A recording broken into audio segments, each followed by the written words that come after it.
माध्यमांतर्फेच कळलंय की मनीषा मांढरे ह्या ज्या टीचर आहेत मॉडर्न ज्युनियर कॉलेजमध्ये काम करणाऱ्या, त्यांना नीट स्कॅम प्रकरणी आता अटक करण्यात आली आहे. पण आमच्याकडे अजून कुठलंही ऑफिशियल कन्फर्मेशन किंवा ऑफिशियल कुठल्याही अथॉरिटीजने आम्हाला त्याबद्दल कम्युनिकेशन केलं नाही. पण हे 24 वर्ष गेली मनीषा मांढरे आमच्याकडे ज्युनियर टीचर म्हणून ज्युनियर कॉलेजला सिनियर टीचर म्हणून काम करतात.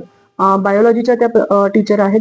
नीट च्या परीक्षेच्या संदर्भात माझ्याकडे जी माहिती आहे त्याप्रमाणे NTA आणि त्या ह्या गोपनीयतेच्या नियमांप्रमाणे काम करतात आणि त्यांचं 5-6 वर्ष झाली त्या NTA बरोबर असोसिएटेड आहेत आणि क्लॉज ऑफ कॉन्फिडेन्शियलिटी प्रमाणे डायरेक्ट NTA आणि टीचर असं कम्युनिकेशन असतं. त्यामुळे आम्हाला त्या कुठे जातात पेपर सेटिंगला किंवा काय त्यांची प्रोसेस आहे याबद्दलची कल्पना ऍज अ कॉलेज म्हणून आम्हाला नक्कीच नाही. सर, प्रकरण प्रचंड मोठं आहे, सेन्सिटिव्ह आहे. त्याप्रमाणे आम्हाला ज्या प्रकारे ऑफिशियल कम्युनिकेशन झाल्या आमच्या स्कूल एज्युकेशनच्या लॉ प्रमाणे, कारण ज्युनियर कॉलेज आहे त्यामुळे स्कूल एज्युकेशनचे नियम त्याला ऍप्लिकेबल आहेत, त्याप्रमाणे आम्ही लगेच जी काही लिगल कारवाई आहे ती त्वरित करू.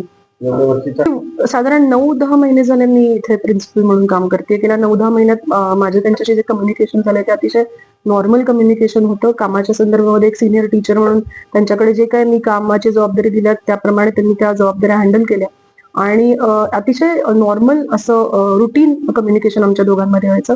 पूर्वी सुद्धा त्यांच्याविषयीच्या काही तक्रारी असतील असं माझ्या ऐकिवात तरी नाही. मी पहिल्यांदाच सांगितलं त्याप्रमाणे माध्यमातूनच मला हे कळतंय की त्यांना अटक झालेली आहे. कुठल्याही अथॉरिटीज कडनं, जसं CBI आहे यांच्याकडनं आमच्याशी कुठलंही कम्युनिकेशन झालं नाही, ना मिनिस्ट्री ऑफ एज्युकेशन कडनं कुठलं कम्युनिकेशन झालंय. ते कम्युनिकेशन झाल्या त्वरित आम्ही लिगल कारवाई करू.